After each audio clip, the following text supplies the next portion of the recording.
De la mode maintenant avec les habits de fête du Maghreb qui ont influencé et continuent d'influencer nos créateurs parisiens. Je veux parler du caftan.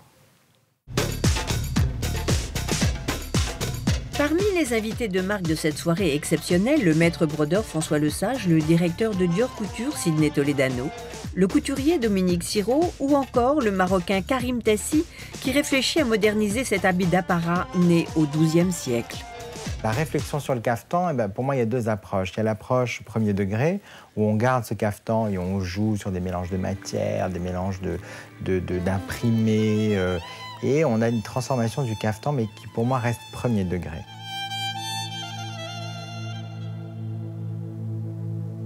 C'est un habit à la fois traditionnel et un habit de fête, en deux temps.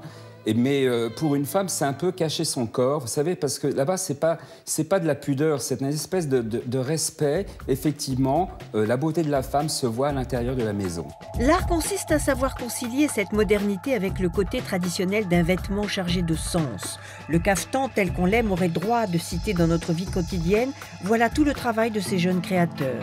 Un caftan, quand on l'imagine dans ces cérémonies de mariage, c'est quand même quelque chose d'assez volumineux, coupé assez architecturalement parlant des rectangles. Cette ceinture est rigide et très large, donc c'est pas très pratique finalement pour une femme. Les caftans jouent rarement la carte de la sobriété. Pourtant, certains ont choisi de détourner radicalement les codes du vêtement traditionnel et de pousser l'évolution du style encore plus loin. Il faut qu'il traîne très largement par terre pour le reprendre dans ses mains, pour reprendre toute l'ampleur dans ses mains. Il doit être décolleté, mais pas trop, parce qu'on met des bijoux, des très beaux bijoux que vous offre votre époux. Donc il doit vous mettre en valeur. Donc effectivement, il y a des proportions qui sont complètement différentes par rapport au caftan traditionnel. Chaque caftan est une pièce rare, finement et longuement ouvragée. La création du vêtement demande des heures de travail et fait appel à des savoir-faire exceptionnels. L'élément essentiel sur le caftan, c'est tout ce qui est le travail artisanal. C'est-à-dire qu'on a des artisans, chaque artisan a une spécialité. Donc il y a la sfifa qui est travaillée, il y a le petit bouton qui est travaillé, il y a les entre-deux dans les tissus qui sont joints par des filles qui font du randa. Donc toutes ces techniques font qu'on a un vêtement qui forcément fait penser à un caftan.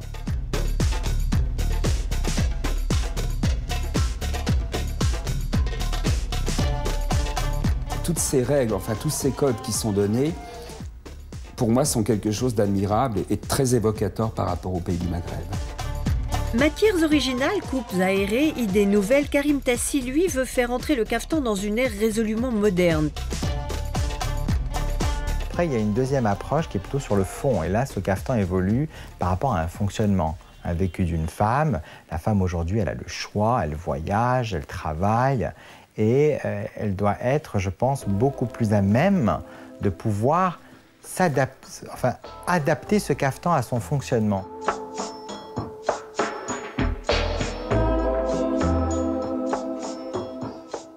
Alors, il y a le caftan qui est traditionnel, avec une coupe et un emploi de tissu qui est traditionnel. Et après, il y a mon caftan. Si tous les créateurs présents lors de ce défilé ont enthousiasmé le public par leur capacité à s'approprier le caftan sans jamais le dénaturer, l'audace de Karim Tassi aura fait sensation. Mon caftan est plutôt un dérivé de ce vêtement traditionnel pour en faire quelque chose de beaucoup plus adapté pour sortir, à la limite travailler ou pour sortir dans une cérémonie officielle. Essayer de l'adapter au temps présent. C'était autour du thème de la lune. Une couleur bien donnée, déterminée, c'est ce gris perle. Des matières entre la mousseline, l'organza et des lamés lurex pour donner un peu cet environnement mystique, magique. Et ce caftan a pris cette tournure de manteau du soir. Karim Tassi a fait le choix de ne garder que les éléments de base du caftan, ceinture, boutons ouvragés et broderie. Et si l'on est loin du vêtement traditionnel, on peut toujours parler de caftan.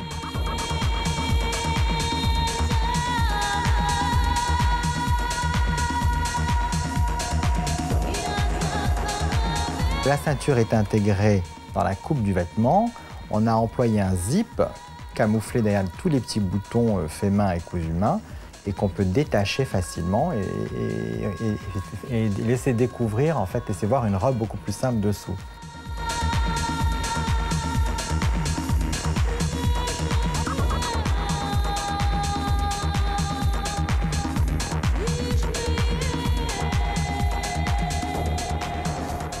Le caftan peut aujourd'hui effectivement être un élément, on va dire un basique dans une garde-robe, en employant des matières différentes et des coupes beaucoup plus ajustées.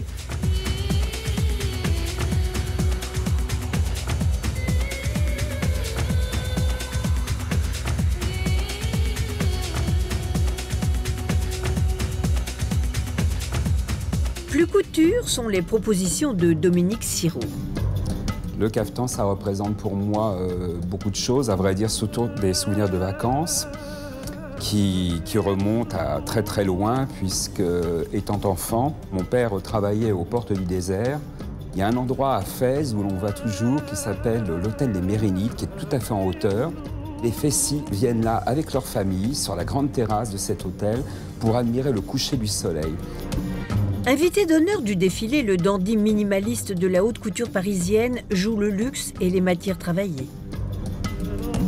J'ai déjà commencé par travailler le tissu, qui est un tissu très particulier, qui était tissé à la fois dans un sens d'un fil durex bleu, qui évoque donc ce fameux bleu coucher de soleil, le bleu azur, et l'or qui évoque le soleil, à la fois le sable du désert. Et c'est ce qui donne ces reflets, c'est-à-dire que quand le tissu se met en mouvement, on a ces reflets absolument différents qui prennent la lumière ou qu'on se retrouve soit dans le bleu, soit dans l'or, dans les couleurs du désert. Comme les autres créateurs, Dominique joue aussi à croiser les influences, un échange entre Orient et Occident dont naît une créativité extraordinaire. La ceinture, alors elle est tout à fait particulière parce qu'elle est brodée de... Elle n'est pas brodée, elle est, on pourrait dire, tissée de micro-particules de métal. L'or et le bleu symbolisent ici les couchers du soleil à Fès. Nos couturiers à Paris se sont inspirés de la mode exotique, que ce soit l'Afrique, que ce soit le Maghreb, et ont fait remonter des codes comme ça, que ce soit le sarouel, la djellaba ou le caftan. Comme l'a également prouvé Yves Saint Laurent. Moi, je pense que ce sont des basiques sur lesquels on peut vraiment faire un travail de fond, plutôt qu'un travail de forme. Donc c'est sans limite, quoi. En étant sans cesse réactualisé, le caftan fera toujours rêver.